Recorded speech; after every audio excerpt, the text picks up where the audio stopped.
मेरा नाम सैयद जाफर हुसैन। मैं एलिजाबेथ जूनियर कॉलेज में हिंदी अध्यापक। आज हम इंटरमीडिएट फर्स्ट ईयर का गद्य विविधा यानी नॉन डिटेल में से चौथा पाठ पार नज़र के इसके बारे में चर्चा करेंगे। और इसके लेखक हैं प्रोफेसर जयंत विष्णु नर्लिकर। इनका परिचय। प्रोफेसर जयंत विष्णु नर्लिकर का जन्म सन 1938 में कोल्हापुर महाराष्ट्र में हुआ था। जो नर्लिकर है उनका जन्म 1938 में कोल्हापुर महाराष्ट्र में हुआ। उनके पिता विष्णु वासुदेव नर्लिकर बनारस हिंदू विश्वविद्यालय में गणित के अध्यापक थे तथा संस्कृत के विदुषी थी। क्या है इनके पिताजी का नाम है वसुदेव नर्लिकर। ये बनारस हिंदू विश्वविद्यालय में मैथ्स के टीचर थे और इनकी माँ संस्कृत के विदुषी यानी ज़्यादा जानकारी एक पंडित थी। नर्लिकर की प्रारंभिक शिक्षा वाराणसी में हुई। नर्लिकर की शुरुआती शिक्षा यानी प्राइमरी सेक्शन वाराणसी में हुआ। बनारस हिंदू विश्वविद्यालय से स्नातक की उपाधि लेने के बाद वे कैम्ब्रिज विश्वविद्यालय चले गए। क्या है, बनारस में हिंदू विश्वविद्यालय से डिग्री प्राप्त करने के बाद कैम्ब्रिज यूनिवर्सिटी के लिए चले गए। उन्होंने कैम्ब्रिज से गणित की उपाधि ली और खगोल शास्त्री एवं खगोल भौतिक में दक्षता प्राप्त की। इन कैम्ब्रिज से मैथ्स की उपाधि भी लिए और जियोग्राफी खगोल शास्त्र यानी जियोग्राफी उसके बारे में भी जानकारी लिए। आजकल ये माना जाता है कि ब्रह्मांड की उत्पत्ति विशाल विस्फोटक के द्वारा हुई थी, पर इसके साथ साथ ब्रह्मांड की उत्पत्ति के बारे में भी एक और सिद्धांत प्रतिपादित है। क्या है, आजकल ये माना जाता है कि ब्रह्मांड की उत्पत्ति यानी दुनिया की उत्पत्ति विशाल विस्फोट से हुई, यानी विशाल फूटने से विस्फोट से हुई थी। इसके साथ साथ ब्रह्मांड की उत्पत्ति के बारे में भी और अनेक सिद्धांत यहाँ पे बने हुए हैं, जिसका नाम स्थायी अवस्था सिद्धांत यानी स्टडी स्टेट थ्योरी है। इस सिद्धांत के जनक फ्रेड हॉयल है। इसके जो ये सिद्धांत लिखे वाले हैं फ्रेड हॉयल। आपने इंग्लैंड के प्रवास के दौरान नर्लिकर ने इस सिद्धांत पर फ्रेड हॉयल के साथ काम किया। इन्होंने इंग्लैंड के प्रवास के दौरान इंग्लैंड में रहते वक्त नर्लिकर के साथ ये सिद्धांत का काम, इसके साथ ही उन्होंने आइंस्टाइन की अपेक्षित सिद्धांत और मार्क सिद्धांत को मिलाते हुए हॉयल नर्लिकर सिद्धांत का प्रतिपादन किया। इन्होंने क्या है, इसके साथ साथ आइंस्टाइन की सिद्धांत और मार्क के सिद्धांतों को मिला के हॉयल नर्लिकर सिद्धांत का एक रूप दिए। 1970 के दशक में नर्लिकर भारतवर्ष वापस लौट आए और टाटा मूलभूत अनुसंधान संस्थाओं के कार्य करने लगे। उसके बाद 1970 में नर्लिकर फिर भारत को पलट के आ गए और उसके बाद उन्होंने टाटा से जो जुड़े हुए अनुसंधान हैं, संस्थाएं हैं, फैक्ट्रीज है, उसमें इन्होंने काम करने लगे। सन 1988 में विश्वविद्यालय अनुदान आयोग के द्वारा उन्हें खगोल शास्त्री एवं खगोल भौतिक अंतर विश्वविद्यालय केंद्र स्थापित करने का कार्य सौंपा गया। उसके बाद 1988 में विश्वविद्यालय के साथ अनुदान आयोग में इन्हों खगोल शास्त्री एवं खगोल भौतिक अंतर विश्वविद्यालय यानी इंटरनेशनल यूनिवर्सिटी की स्थापना करने का काम इनको सौंपा गया। उन्होंने यहाँ से सन 2003 में अवकाश ग्रहण कर लिया। उन्होंने यहाँ से 2003 में यहाँ से चले गए। क्या 2003 में ये मौका उन्होंने प्राप्त कर लिए। नर्लिकर जी के अनेकों देशी विदेशी पुरस्कारों व सम्मानों से सम्मानित किया गया है। ये नर्लिकर को कई पुरस्कार नेशनल इंटरनेशनल पुरस्कार से सम्मानित किया गया। इन पुरस्कारों में प्रमुख है स्मिथ पुरस्कार, पद्म भूषण, एडम्स पुरस्कार, शांति स्वरूप पुरस्कार, इंदिरा गांधी पुरस्कार, कलिंग पुरस्कार, पद्म विभूषण और महाराष्ट्र भूषण पुरस्कार। इस तरीके से इनको कई तरीके के पुरस्कार भी मिले हुए हैं। नार्लिकर न केवल विज्ञान में किए कार्य के लिए जाने जाते हैं, पर वे विज्ञान को लोकप्रिय बनाने में भी पहचाने जाते हैं।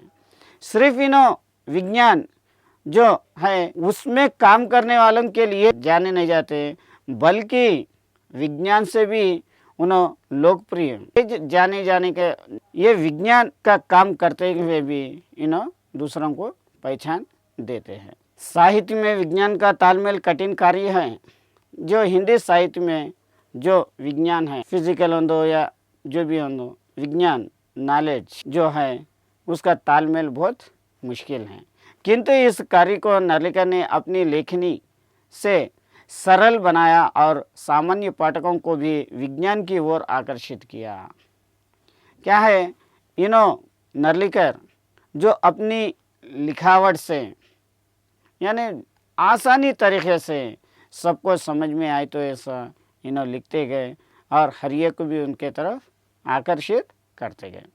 विज्ञान प्रसार द्वारा प्रकाशित उनके संग्रह कृष्ण विवार और अन्य विज्ञान कथाएं में उनकी 14 वैज्ञानिक कथाओं को संग्रहित किया गया है।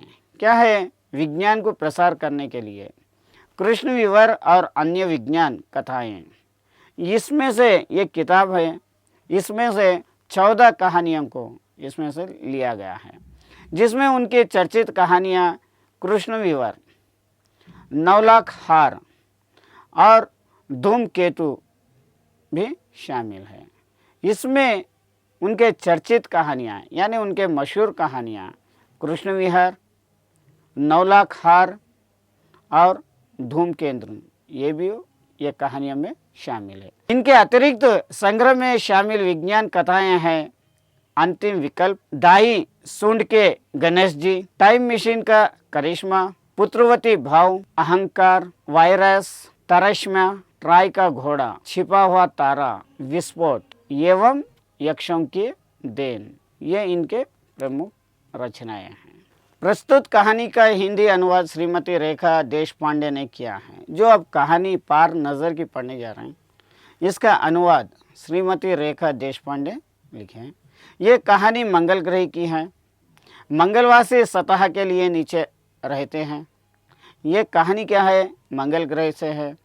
मंगल ग्रह के लोग हमेशा नीचे रहते हैं। वहीं एक लड़का रहता है जिसका नाम है छोटू। वहाँ पे जो मंगलवासियों में से एक छोटा सा लड़का रहता है, उसका नाम है छोटू। उसकी वैज्ञानिक कौतूहलता का यहाँ सुंदर वर्णन हुआ है। उसका जो वैज्ञानिक तरीका है, उसकी जो जानकारी के लिए वो बच्चा जो बेचैन हो रहा, उसके बारे में यहाँ पे कहानी ली गई है। अब अपन पार नज़र के पार्ट में जाएंगे। वह एक सुरंगमा रास्ता था। आम आदमी के लिए इस रास्ते से होते हुए जाने की महानी थी, लेकिन छोटू ने एक दिन अपने पापा का सेक्रेटरी पास लिया और जा पहुंचा सुरंगा में। फिर क्या हुआ, एक बड़ा सुरंगमा यानी अंडरग्राउंड रास्ता है। आम आदमी उसमें से जाने के लिए तो किसी को भी रास्ता नहीं है और जाने का परमिशन नहीं है, लेकिन ये जो पार्ट में अपने को बताया गया छोटू है, ये छोटू उनके पापा के पास से सेक्रेटरी कार्ड यानी वहाँ का पास ले लिया और वहाँ से सुरंग में पहुँच गया। और उसके बाद वहाँ की हालत क्या हुई, अब उसके बारे में देखेंगे। छोटू कितनी बार कहा है तुमसे कि उस तरफ मत जाया करो। अब छोटू को उनके मम्मा माताश्री बोल रहे हैं, कितनी बार आपसे बोल रहे हैं वो रास्ते पे मत जाया करो। फिर पापा क्यों जाते हैं उस तरफ रोज रोज? फिर छोटू पूछ रहा, फिर पापा वहाँ पे हर रोज जा रहे हैं। पापा को काम पर जाना होता है, पापा को क्या है, काम करने के लिए जाना होता। रोजाना यही वार्तालाप हुआ करता था छोटू की माँ और छोटू के बीच। हर रोज ये बातचीत चलते रहती थी, पापा क्यों जा रहे हैं, मैं क्यों नहीं जाना, पापा को वहाँ पे काम है इसलिए जा रहे हैं। इस तरीके से छोटू और छोटी की माँ दोनों के बीच में ये डायलॉग्स चलते रहते थे। उस तरफ एक सुरंगमा रास्ता था और छोटू के पापा इसी सुरंगा से होते हुए काम पर जाया करते थे। एक उस तरफ वो बाजू पे एक सुरंगमा अंडरग्राउंड रास्ता था। छोटू के पापा काम के लिए वही रास्ते से जाते थे। आम आदमी के लिए इस रास्ते से जाने की मनाही थी। जो आम आदमी है उन लोगों को वो रास्ते से जाने के लिए रोका जाता।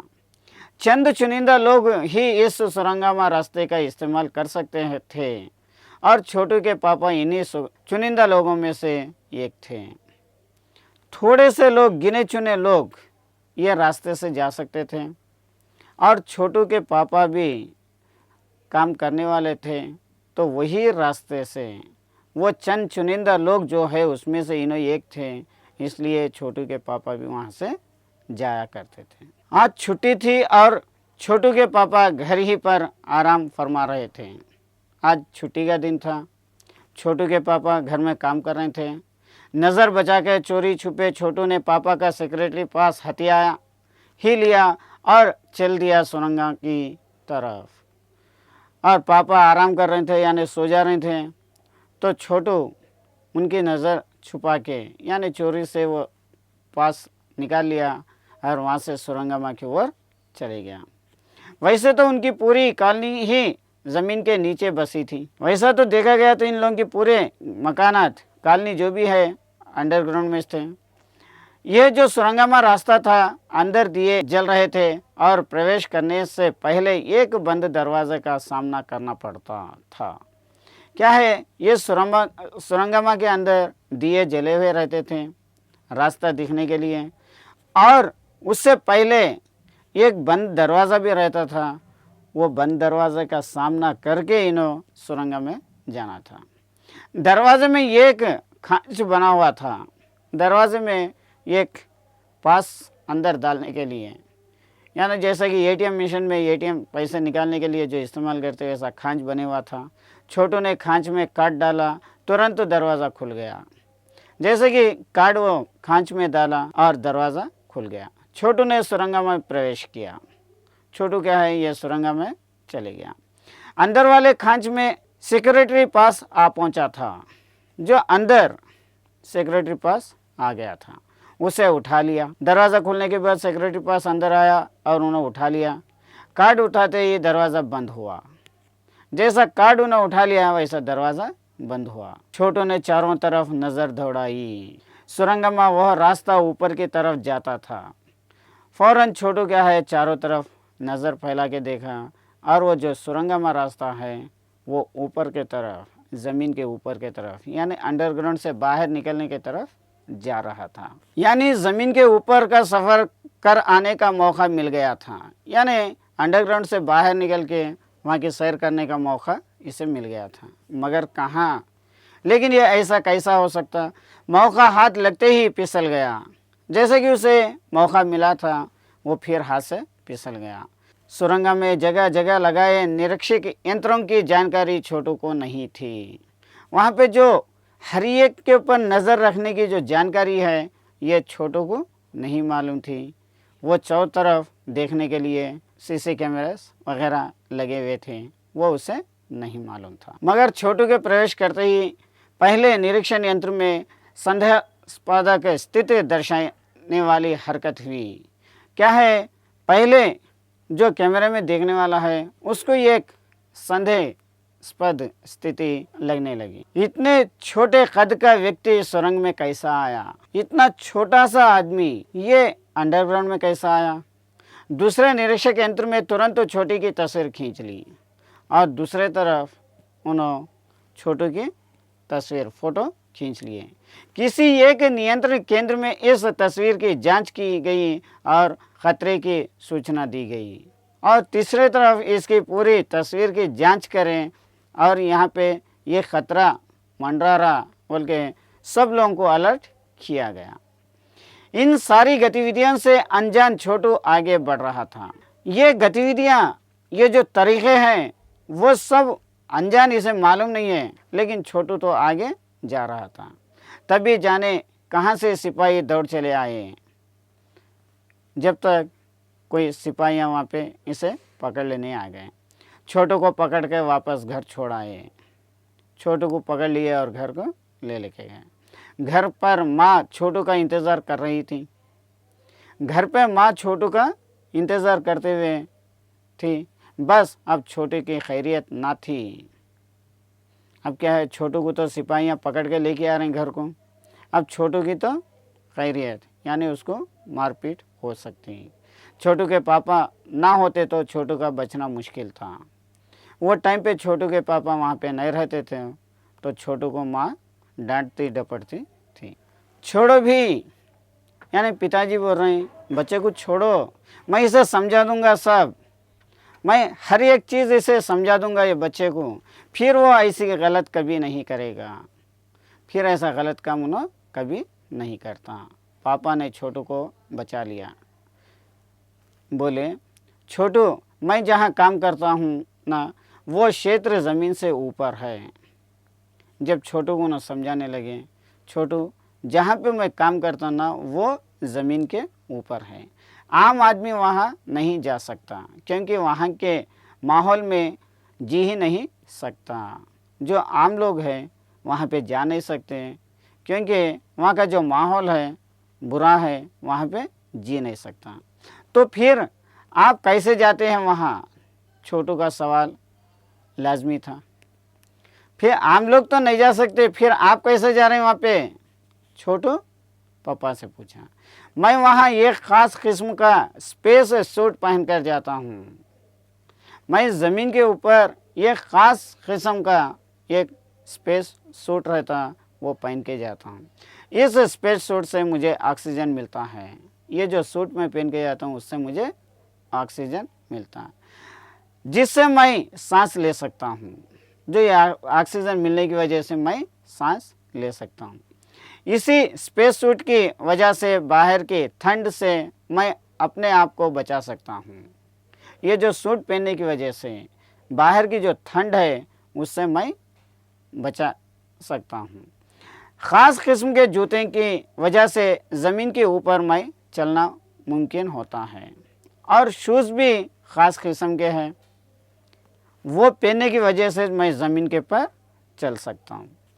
ज़मीन के ऊपर चलने फिरने के लिए हमें एक विशेष प्रकार का प्रशिक्षण दिया जाता है। ज़मीन के ऊपर चलने फिरने के लिए हमारे को एक तरीके की ट्रेनिंग दी जाती। छोटू सुन रहा था, पापा के बातें पूरे छोटू सुन रहा था।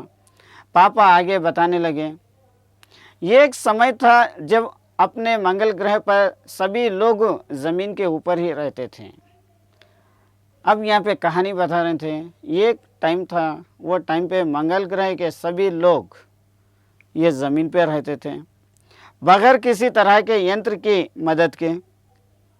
ये ज़मीन पे रहते भी थे और किसी की यंत्र की ज़रूरत भी नहीं थी। बगैर किसी ख़ास किस्म के पोशाक के, जो सूट वगैरह हम पहन के जा रहे हैं उसकी भी ज़रूरत नहीं थी। हमारे पूरक ज़मीन के ऊपर रहा करते थे, लेकिन धीरे धीरे वातावरण में परिवर्तन आने लगा। हमारे जो पूर्वज यानी दादा दादी, उन लोग पुराने लोग पूरे ज़मीन पे रहते थे, लेकिन धीरे धीरे से ये वेदर में चेंजेस आने लगे। कई तरह के जीव धरती पर रहा करते थे, कई किस्म के जंतुआ पशु पक्षियाँ ये पूरे ज़मीन पे रहते थे। एक के बाद एक सब मरने लगे और उसके बाद एक के बाद एक हर एक जीव मरने लगा। इसी परिवर्तन के जड़ में था सूरज में हुआ परिवर्तन। जो ये परिवर्तन, जो ये चेंजेस है, वो था सूरज में परिवर्तन, सूरज में चेंजेस आया। सूरज से हमें रोशनी मिलती है, उष्णता मिलती है। सूरज से हमारे को गर्मी मिल रही और रोशनी भी मिल रही। इन्हीं तत्वों से जीवों का पोषण होता है। ये सूरज की गर्मी से और रोशनी से अपना गुजारा होता है। सूरज में परिवर्तन होते ही यहाँ के प्राकृतिक संतुलन बिगड़ गया। जो सूरज में जैसे जैसे चेंज हो रहे हैं, सूरज में चेंजेस आ रहे हैं, यहाँ पे ये संतुलन ये पूरे तरीके बिगड़ गए। प्रकृति के बदले हुए रूप का सामना करने में यहाँ के पशु पक्षी, पेड़ पौधे, अन्य जीव अक्षम साबित हुए। क्या है ये जो चेंजेस देख के, ये चेंजेस जैसे जैसे होते जा रहे हैं, यहाँ पे रहने वाले जो भी पशु पक्षियाँ हैं या झाड़ा है या जो भी है, ये पूरे उसका संभाल नहीं सके। केवल हमारे पूर्वजों ने इस स्थिति का सामना किया। केवल ये पूरे चेंजेस सिर्फ अपने पूर्वजन यानी पुराने लोग, उन लोगों ने जिसका सामना कर सके। अपने तकनीकी ज्ञान के आधार पर हमने ज़मीन के नीचे अपना घर बना लिया। जो अपने टेक्निकल के नॉलेज से हम लोग ज़मीन के नीचे घर बना लिए।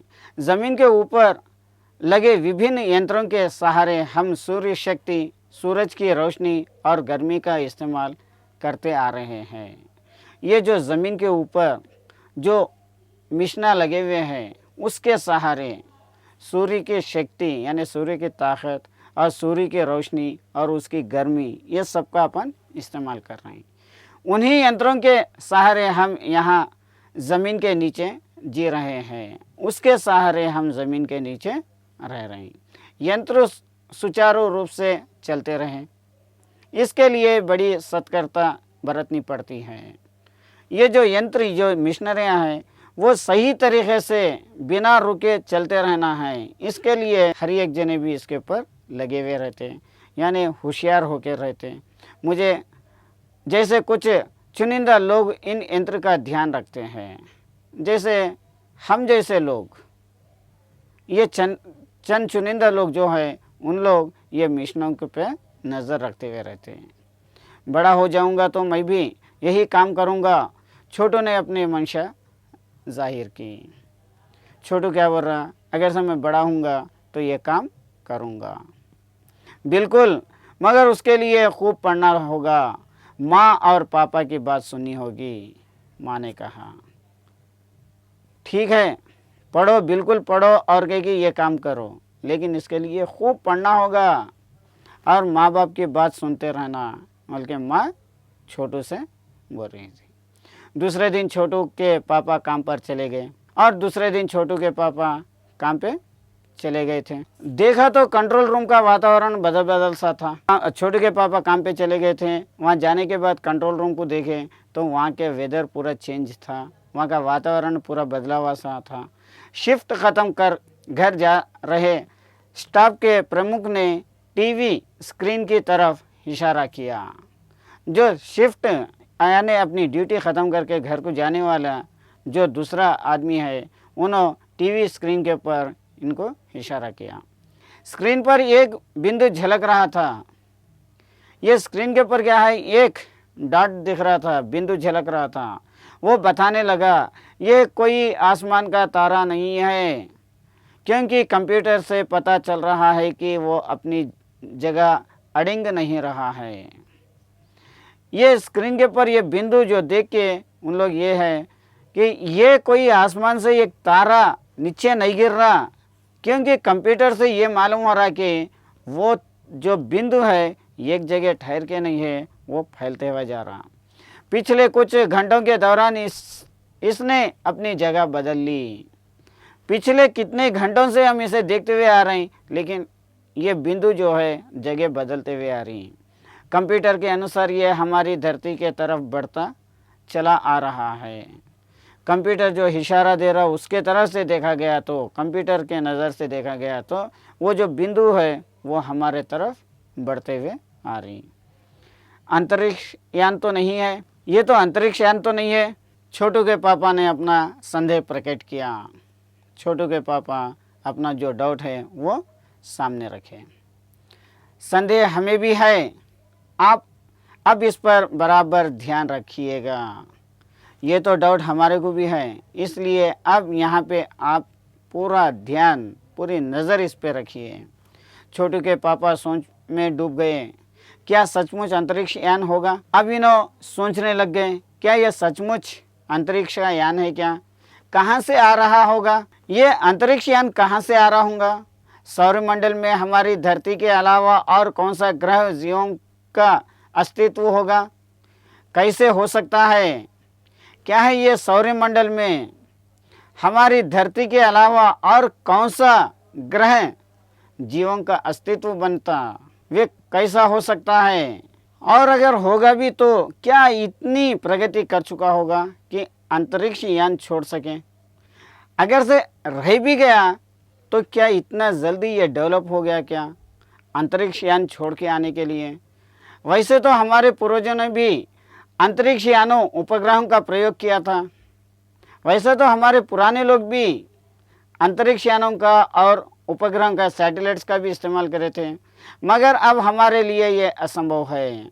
लेकिन ये हमारे लिए अब असंभव है। इसके लिए आवश्यक मात्रा में ऊर्जा हो तो, और इसके लिए जितनी अपने को ज़रूरतमंद है उतना ऊर्जा यानी करंट वो हुआ तो काश इस नए मेहमान को नज़दीक से देखा जा सकता।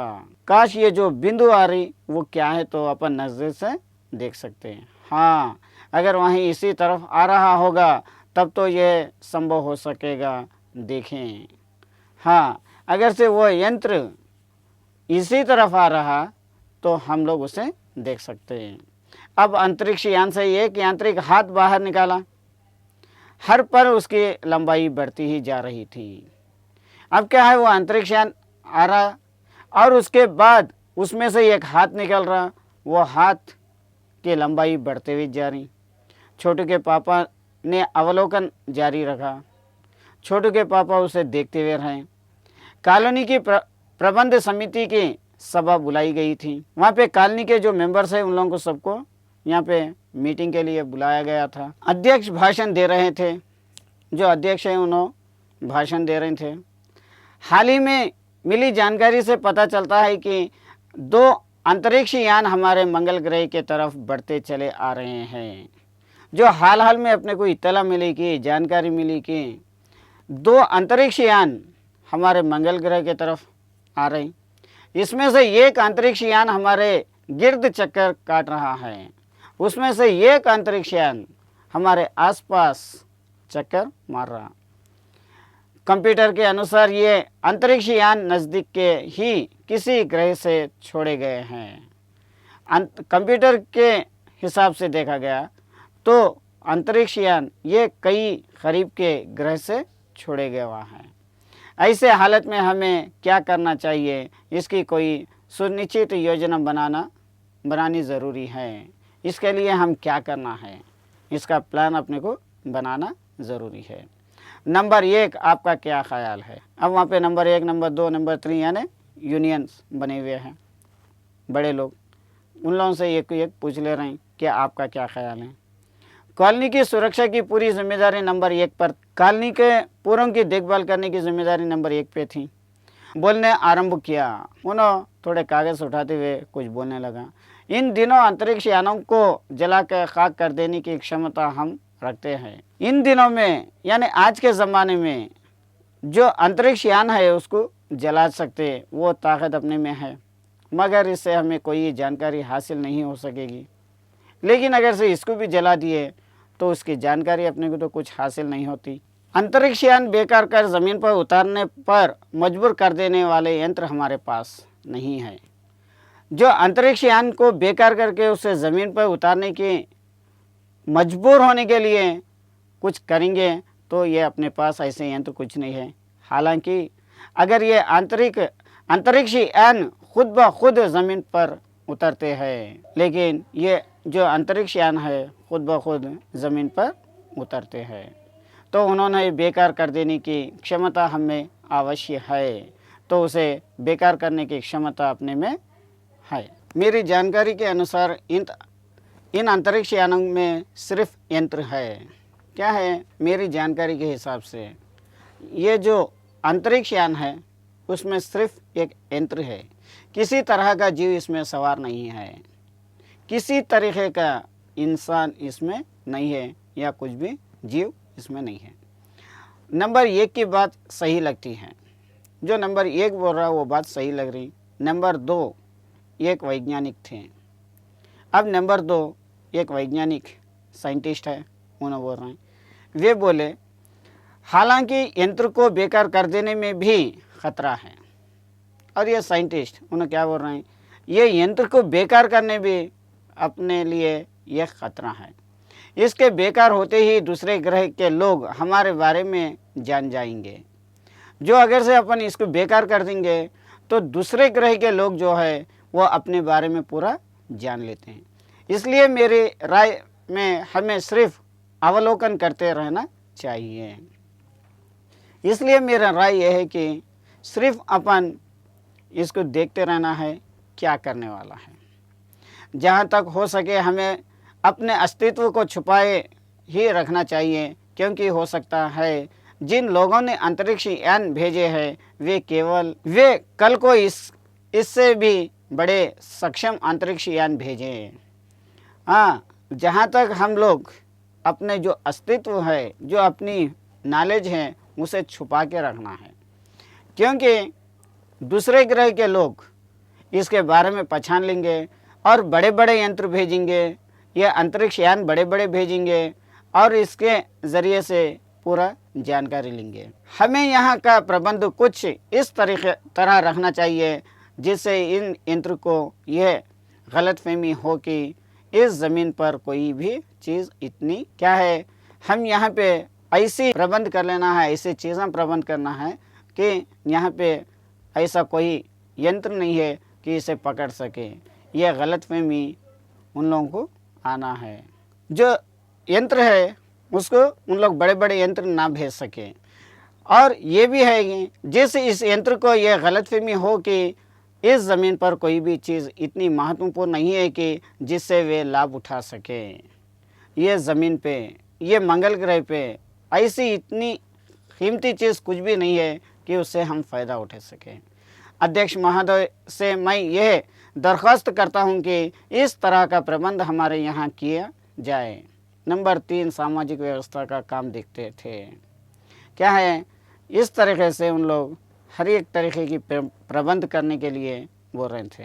नंबर 3, सामाजिक व्यवस्था की देखभाल कर रहे थे। उनकी बात के जवाब में अध्यक्ष कुछ बोलने जा ही रहे थे कि फ़ोन की घंटी बजी और उसके बारे में कुछ बातचीत कर रहे थे जब तक फ़ोन की घंटी बज गई।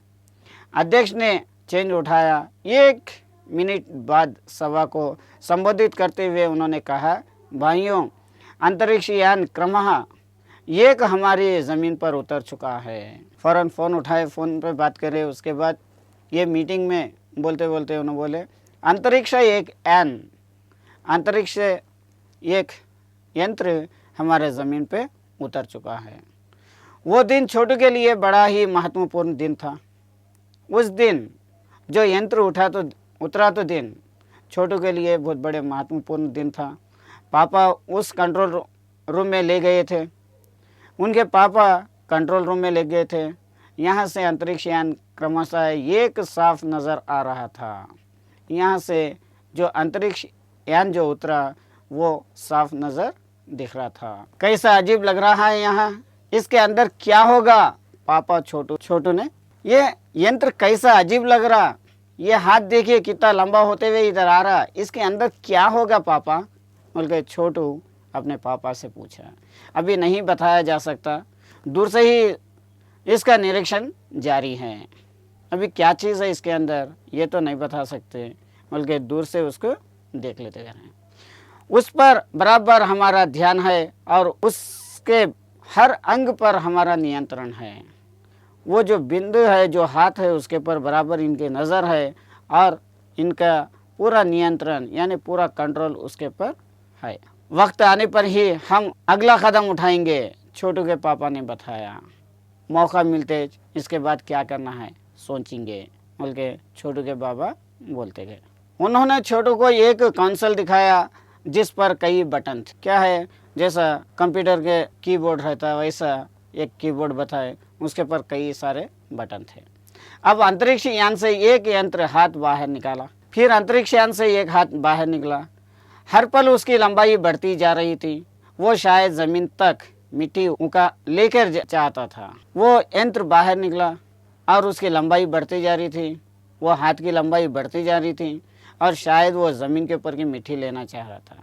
सब लोग स्क्रीन पर दिखाई दे रहे अंतरिक्ष यान की इस हरकत को ध्यान से देख रहे थे, सिवाय एक के उसका ध्यान कहीं और ही था। हर एक लोग भी वो यंत्र हाथ जैसा बढ़ा रहा, उसकी मिट्टी कैसा लेके जा रहा, सब देख रहे थे। लेकिन एक आदमी का ध्यान, यानी ये छोटू का ध्यान वो यंत्र पे नहीं था और दूसरी ओर था।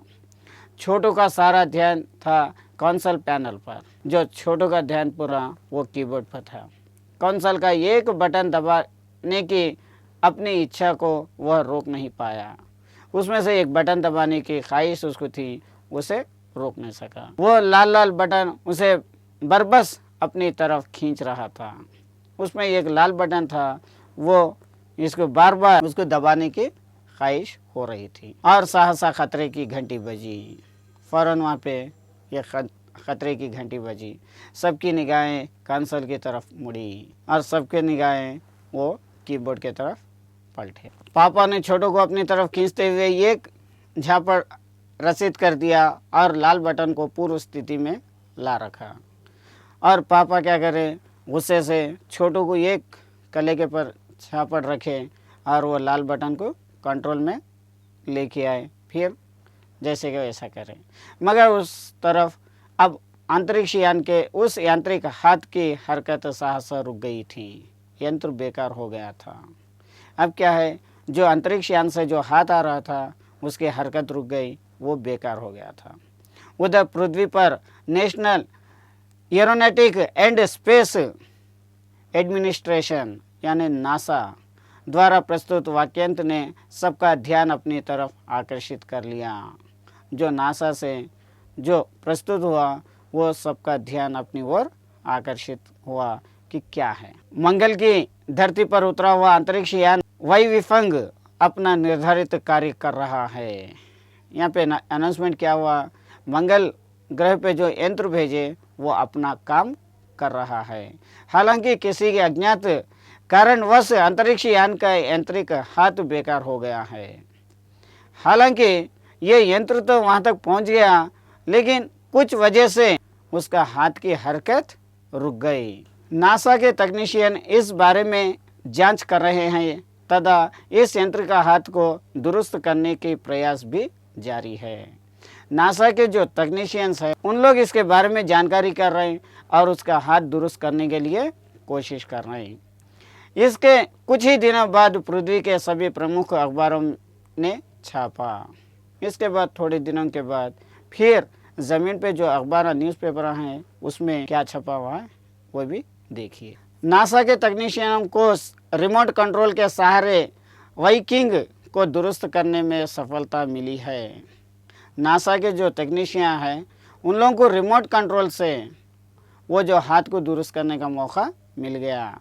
यांत्रिक हाथ ने अब मंगल की मिट्टी के विभिन्न नमूने इकट्ठा करने का काम आरंभ कर दिया। जो यंत्र वहाँ पे रुके हुआ था वो वहाँ के मंगल ग्रह की मिट्टी के नमूने जुटाने का काम शुरू कर दिया।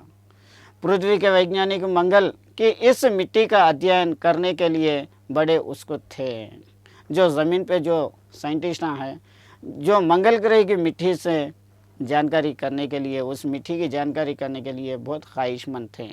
उन्हें उम्मीद थी कि इस मिट्टी को अध्ययन से इस बात का पता लगाया जा सके कि क्या मंगल ग्रह पर भी पृथ्वी की ही तरह जीव सृष्टि का अस्तित्व है। उन लोगों को ये भरोसा था कि उन लोगों के नतीजे पे ये निकलता क्या बोल के सोच रहे थे कि क्या ज़मीन के ऊपर जैसे इंसान है उसी तरीके से जो जीव जंतु जो ज़मीन पे है उसी तरीके से यहाँ मंगल ग्रह पे भी ये अस्तित्व होता क्या। ये प्रश्न आज भी एक रहस्य है। ये जो सवाल उठा था, जो ज़मीन के ऊपर जो जीव राशि है वो मंगल ग्रह पे भी है क्या, ये सवाल आज भी उसी तरीके से रह गया। आज का ये पाठ यहाँ पे समाप्त।